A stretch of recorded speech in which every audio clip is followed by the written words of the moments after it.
بسم اللہ الرحمن الرحیم۔ ناظرین کرام، ایک مسلمان کے لیے آسمانی کتابوں کا مطالعہ کرنا یہ جائز ہے یا نہیں؟ یعنی قرآن مجید، برہان رشید کے علاوہ جو تورات ہے، زبور ہے، انجیل ہے، ان کا مطالعہ کرنا یہ درست ہے یا نہیں؟ تو ناظرین کرام، یہ بات ذہن میں رکھیں، فقہا یہ فرماتے ہیں کہ کسی مسلمان کے لیے ان کتابوں کا مطالعہ کرنا وہ سخت ناجائز ہے، سخت ناجائز ہے۔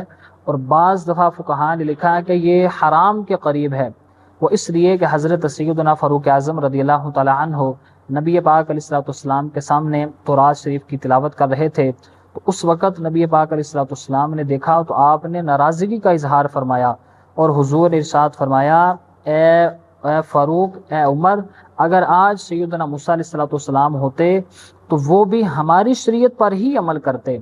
تو لہٰذا اس حدیث پاک کے تحت علماء نے یہ لکھا ہے کہ بھائی تورات، زبور اور انجیل کا مطالعہ کرنا وہ مسلمان کے لیے انتہائی سخت ناجائز ہے۔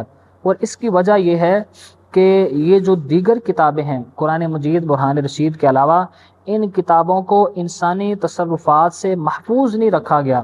جیسا کہ آپ نے سنا ہوگا کہ اس وقت بھی تقریباً 32 اناجیل موجود ہیں، یعنی 32 قسم کی جو انجیل ہے وہ اس وقت بھی موجود ہیں، اور لوگ ان کو پڑھتے ہیں۔ اور مسلمان کے لیے فقہا نے اس کو سخت ناجائز اس لیے قرار دیا ہے کہ چونکہ اس میں تبدیلی جو ہے وہ ہوتی آ رہی ہے، اور آج بھی جو انجیل موجود ہے اس میں واضح طور پر تبدیلی جو ہے واقع ہو چکی ہے۔ البتہ اگر کوئی شخص اس کی تلاوت کر رہا ہوگا تو وہ ہو سکتا ہے کہ جو تبدیلی ہو چکی ہو اس کو بندہ کہہ دے کہ یہ اللہ کا کلام ہے، تو معاذ اللہ غیر خدا کے کلام کو خدا کا کلام کہنا یہ بھی انتہائی غلط ہوگا۔ اسی طرح کوئی اس اللہ کا کلام صحیح ہو اس میں، انجیل میں، لیکن بندہ کہہ دے ہو سکتا ہے یہ کسی نے تبدیل کر کے لکھا ہو، تو وہ خدا کا کلام ہے لیکن بندہ اس کو بدل دیا ہوا کہہ رہا ہے، تو اس صورت میں پھر بھی وہ انتہائی نامناسب ہوگا۔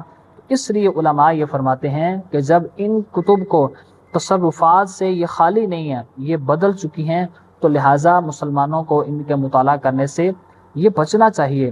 اور یہ ایمان ہمارا ہے کہ یہ تورات، زبور، انجیل جو ہیں وہ اللہ کے کلام ہیں، لیکن یہ ہم نہیں کہہ سکتے کہ اب چونکہ وہ جیسے بھی ہیں اب بھی ہم ان پر ایمان رکھتے ہیں، یہ اللہ کے کلام ہیں، لیکن یہ اس وقت کے جب تبدیلی ان میں نہیں ہو چکی تھی، یعنی جب تبدیلی سے محفوظ تھے اس وقت ہمارا ان پر مینوان ایمان تھا۔ اب چونکہ ان میں تبدیلی واقع ہو چکی ہے اور یہ تصرفات سے محفوظ بھی نہیں ہے، لہٰذا کسی مسلمان کو ان کا مطالعہ کرنا، فقہا یہ فرماتے ہیں، یہ سخت ناجائز ہے، ان کا مطالعہ بندے کو نہیں کرنا چاہیے۔ اور سب سے بڑی یہاں میں آپ سے سوال پوچھوں گا کہ کیا آپ نے صحیح معنوں میں دین اسلام کو پڑھ لیا ہے؟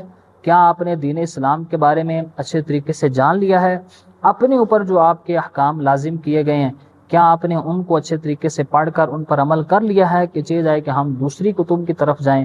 تو ہمیں چاہیے کہ جن چیزوں کی ہمیں ضرورت ہے ہم وہ پہلے پڑھیں، ان پر عمل کریں۔ جب ان کو اچھے طریقے سے ہم پڑھ چکے ہیں، جب ان پر ہمارا اچھے طریقے سے عمل ہو چکا ہو، تو پھر کسی دوسری چیز کی طرف جانا چاہیے۔ لہٰذا خلاصہ گفتگو یہ ہے کہ جن چیزوں کی ہمیں ضرورت ہے پہلے ہمیں ان کو پڑھنا چاہیے، بعد میں پھر دیگر چیزیں آتی ہیں۔ دعا ہے کہ اللہ رب العزت عمل کی توفیق عطا فرمائے۔